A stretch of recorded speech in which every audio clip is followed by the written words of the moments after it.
Eu escuto, mas não consigo entender o que as pessoas falam, fico pedindo para elas repetirem. Essa talvez seja uma das queixas mais frequentes que temos no consultório, quando estamos falando de pacientes idosos especialmente. Estudos mais recentes demonstram que cerca de um quarto da população entre 65 e 75 anos tenham perda de audição. Acima de 75, esse número vai a quase 40%. Mas como suspeitar desse problema e o que fazer? Segue comigo aqui até o final do vídeo que eu te explico tudo. Meu nome é Guardiano Teixeira, sou médico otorrinolaringologista. Essa queixa de escutar, mas não entender, deve ser muito valorizada. No imaginário da maioria das pessoas, a perda de audição corresponde a uma perda total, quando a pessoa já não escuta mais nada. Mas não é bem assim que acontece. Na maioria dos casos, a presbiacusia, que é a perda auditiva do envelhecimento, começa em torno dos 55 anos de idade. Ela tem um avanço muito lento, o que às vezes dificulta a percepção de que ela está acontecendo, porque o paciente vai se habituando, vai se acostumando a ouvir menos. É aí que está a questão.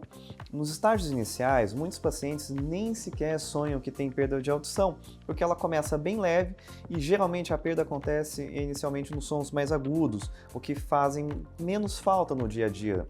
Conforme a perda vai avançando, o paciente começa a ter a sensação de que está com dificuldade de entender o que as pessoas falam. Muitos, inclusive, reclamam que as pessoas é que estão falando baixo. Então, é importante perceber esse sintoma familiar ou em você mesmo, fazer uma avaliação com o otorrino. Deixar para ver isso mais tarde é muito pior. Quando estamos falando de perda auditiva, muitos pacientes se sentem envergonhados com a situação, começam a se afastar do convívio social, começam a se isolar mesmo. Isso é muito ruim, porque é uma causa importante de depressão em idosos, e não bastando isso, sabe-se que os pacientes com perda auditiva não tratada, eles apresentam um risco maior de demência. Ok, doutor, entendi, mas o que dá para fazer? Não faz parte da idade? Tem como evitar? Claro que sim.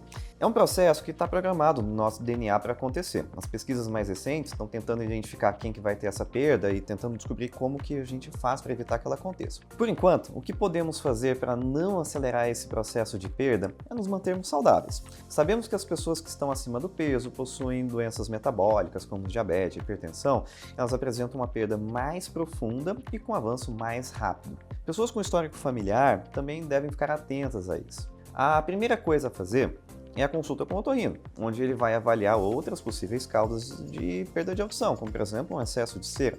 Caso a suspeita seja de presbiacusia, o otorrino vai encaminhar o paciente para fazer uma audiometria, que é o exame que comprova esse diagnóstico. Com a audiometria e respeitando as vontades do paciente, a melhor opção de tratamento atual é um aparelho auditivo.